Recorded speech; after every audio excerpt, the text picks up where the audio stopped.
नमस्कार दोस्तों, हमारे YouTube चैनल इंस्पायरिंग वर्ड में आपका स्वागत है। आज हम बात करेंगे इमेजिनेशन यानी कि कल्पना के विषय में। The ability to deal resourcefully with unusual problems is known as imagination. शुरू करते हैं। मन जिस स्थिति का आंकलन करता है और महसूस करता है उसको इमेजिनेशन कहते हैं।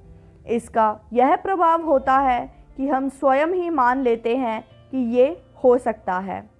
प्राय ये देखने में आता है कि इसका परिणाम चाहे जो हो, इंसान संघर्ष से पीछे हट जाता है, जबकि हमें ये मानना होता है कि ये जो संभव हो पा रहा है ये सब हमारी आत्मा और मन की स्थिति को बयां कर रहा होता है।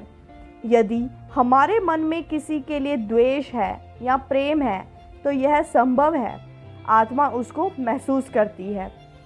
देखा जाए तो यदि उस स्थिति में सभी आत्मा का साक्षात्कार कर रहा है, हम ये तो मान लेते हैं कि ये जस्ट इमेजिनेशन है, परंतु ये भूल जाते हैं कि ये संभव हुआ कैसे।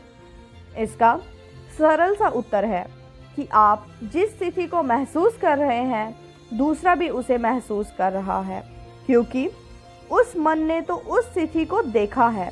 बस फर्क सिर्फ इतना है कि मस्तिष्क उसे नहीं मानता। इसको अब इस तरह से मानते हैं, जब संसार में संचार की व्यवस्था नहीं थी तब ज्ञानी साधु संत अपने ध्यान से एक दूसरे से साक्षात्कार कर लेते थे। फर्क सिर्फ इतना है कि उनको इसका ज्ञान था और आज विज्ञान इसको मानने को तैयार नहीं है। आज इसका दुष्परिणाम ये है कि इंसान के मन में गंदगी हो गई है, क्योंकि उन्हें उसका आभास नहीं है कि दूसरा भी उसको महसूस तो कर सकता है लेकिन साबित नहीं कर सकता। इससे पाप और पुण्य का भेद समाप्त सा हो गया है। इंसान सिर्फ भौतिक आवरण को महत्व देने लगा है।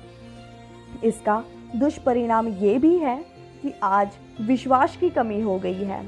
इंसानों के चेहरे बदल गए हैं, कहनी और करनी में फर्क हो गया है। सबको अपने प्रॉफिट से मतलब है, भले आप किसी की भावनाओं को आहत ही क्यों ना कर दें। जब मस्तिष्क को सर्वश्रेष्ठ मान लिया जाता है तो चालाकी का महत्व खुद ब खुद बढ़ जाता है। उससे तो सिर्फ विनाश ही संभव है, क्योंकि दर्द का आघात तो मन में ठेस पहुंच जाता है। इस तरह सहयोग खत्म हो गया है और जो आपके लिए संघर्ष कर रहे हैं वह महत्वहीन हो जाते हैं। तब इंसानियत को शर्मिंदा होना पड़ता है। जीवन में यदि किसी भी काम को शिद्दत से किया जाए तो कल्पना को साकार किया जा सकता है।